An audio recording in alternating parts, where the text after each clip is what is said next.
All right, I know you're excited to talk about this one, so let's break it down. Detroit Mercy. We're going to talk some Detroit Mercy basketball. How about that? And if you haven't followed this story, it's a very exciting one.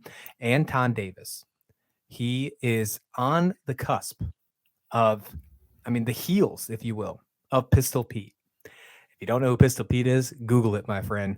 But he is on the cusp to possibly pass Pete Maravich to being the all-time scoring leader in college basketball. Steve, this is a story you definitely wanted to cover. I know this is a really cool story as well, as well. But I'm going to give this over to you and let you start this one up before we start our banter on it.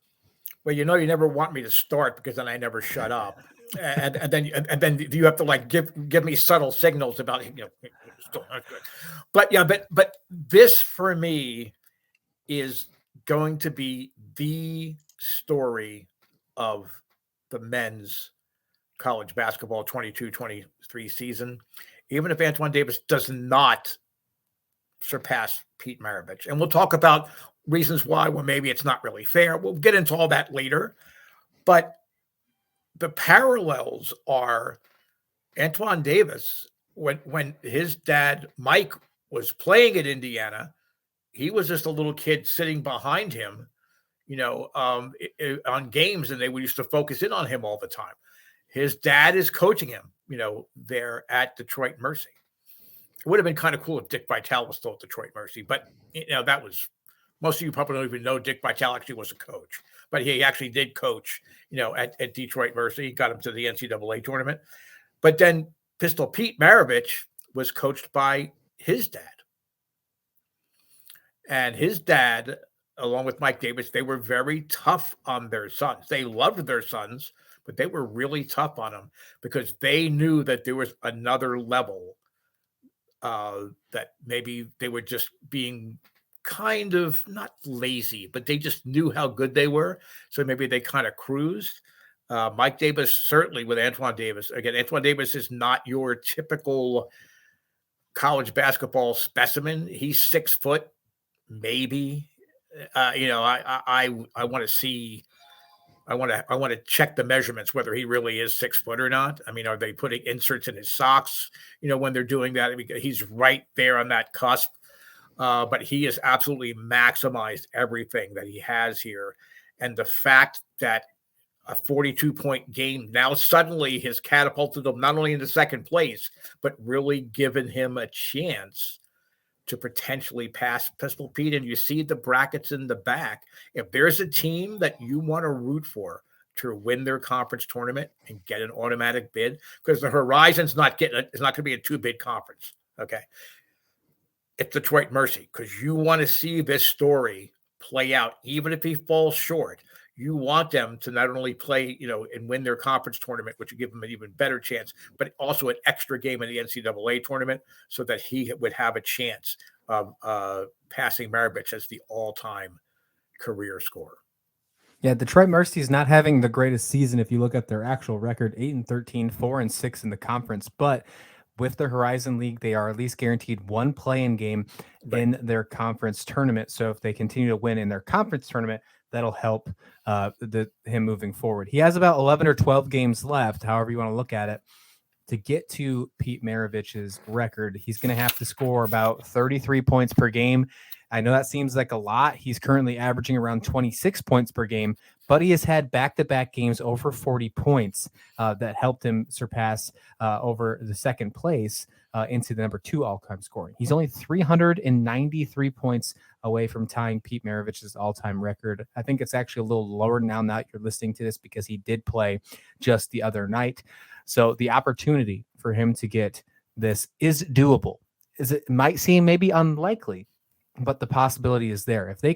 If Detroit Mercy can find a way to get maybe one win and play one extra game just in their conference tournament, I think he has a really good chance, Steve.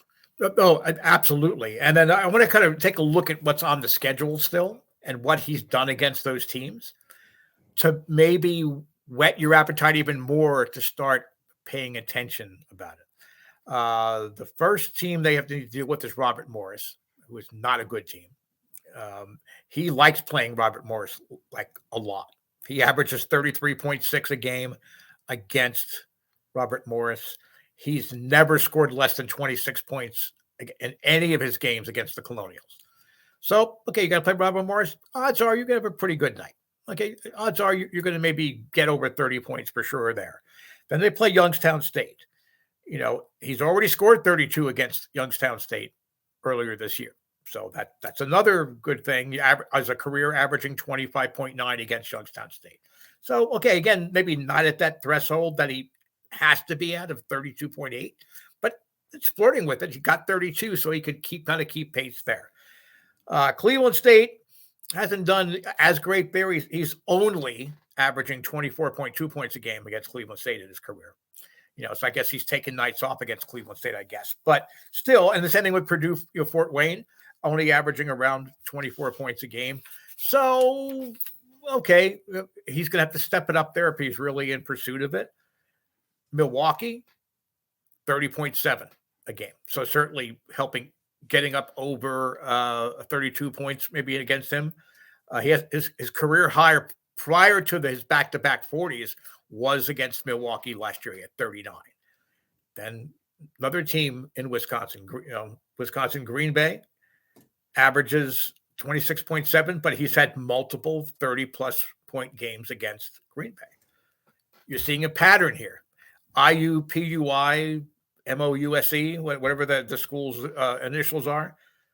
It's one of the teams he put 42 points up against already. And they're going to play one more time. He's averaging as a career 30 points a game. So it's doable. I'm not saying it's going to happen, but if you look, again, the Horizon League, it's not the Big 10 or the Big 12 or the ACC or SEC or any Power 5 conference. It's the Horizon League. It's smaller enrollment schools. They tend to focus primarily on local talent that's not taken by those Power 5 programs. So, Antoine Davis, you can say, oh, well, he's getting it done against, lesser talent. If you're averaging the amount of points that he is and putting up the points he has over his career, I don't care who you're playing. I mean, you're really, really good, Christian.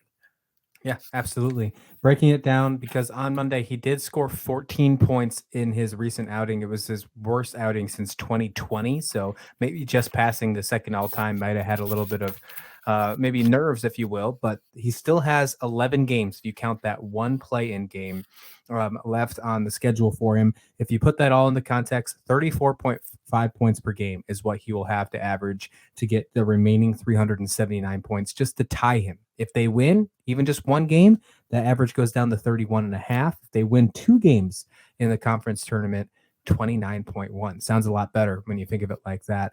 So Detroit Mercy, even though they're not having the greatest year so far, if they catch lightning in a bottle in their conference tournament, we might see a new all-time scoring leader in college basketball. Yeah, and again, it's really special.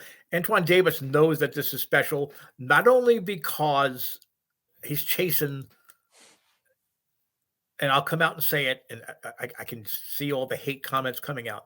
Pete Maravich is the best college basketball player in the history of the NCAA. As far as an individual talent, individual performances, he is the best college basketball player, certainly of my lifetime. Okay, you want to go back to Hot Rod Hundley in West Virginia and George Mikan in the 40s or 30s or whatever he was in college. Okay, fine.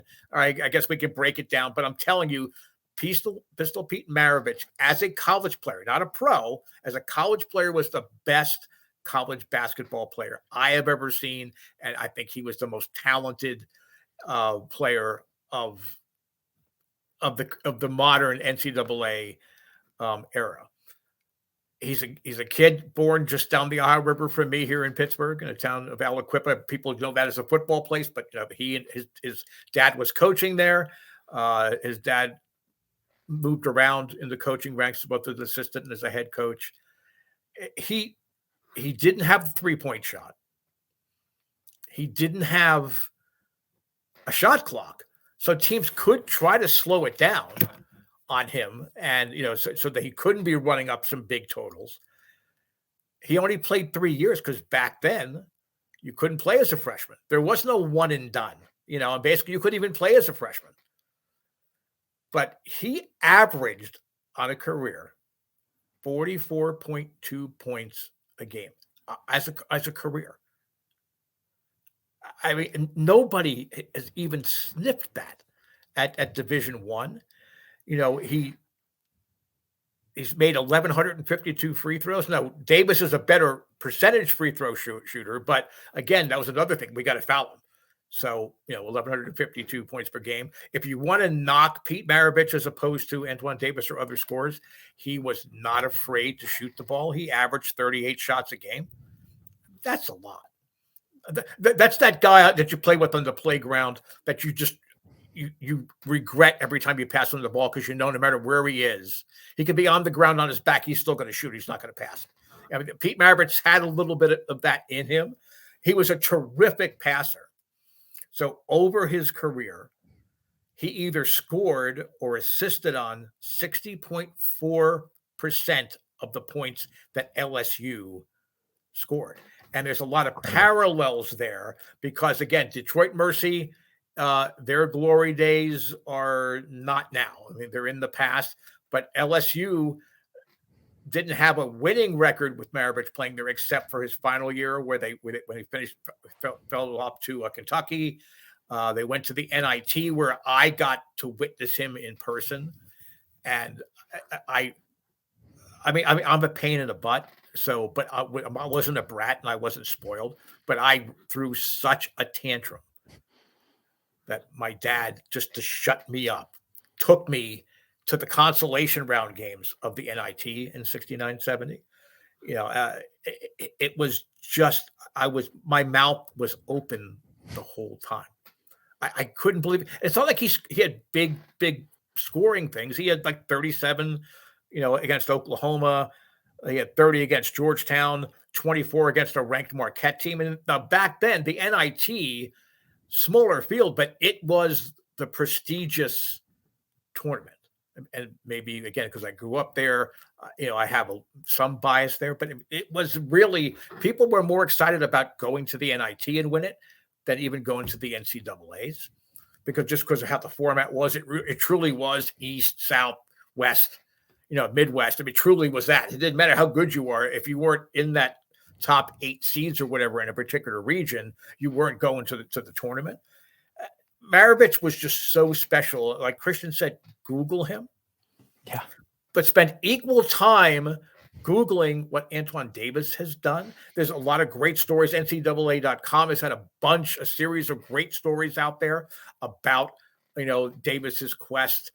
He's a good kid. You see some of the quotes he gives, and he'll say, I know it's special to be able to be going for a record like this or playing for a coach, at Division I level, but it's extra special when your coach is your dad. He has things in perspective. He knows how special that this is, that he's doing this with his dad, calling the shots on the bench.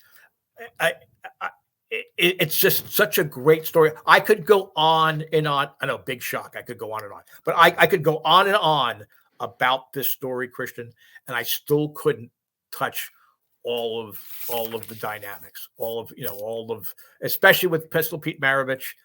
I wish I would have watched Davis more earlier in his career so that I could then be bragging too that I was following, Antoine Davis since he was a freshman, and all of that. Okay, yes, he's had 5 years to play because he got the extra year because of COVID, but he's also missed games due to COVID as well. So, I mean, there are some drawbacks to what goes on there, but please do make it a point of seeing when Detroit Mercy is going to play.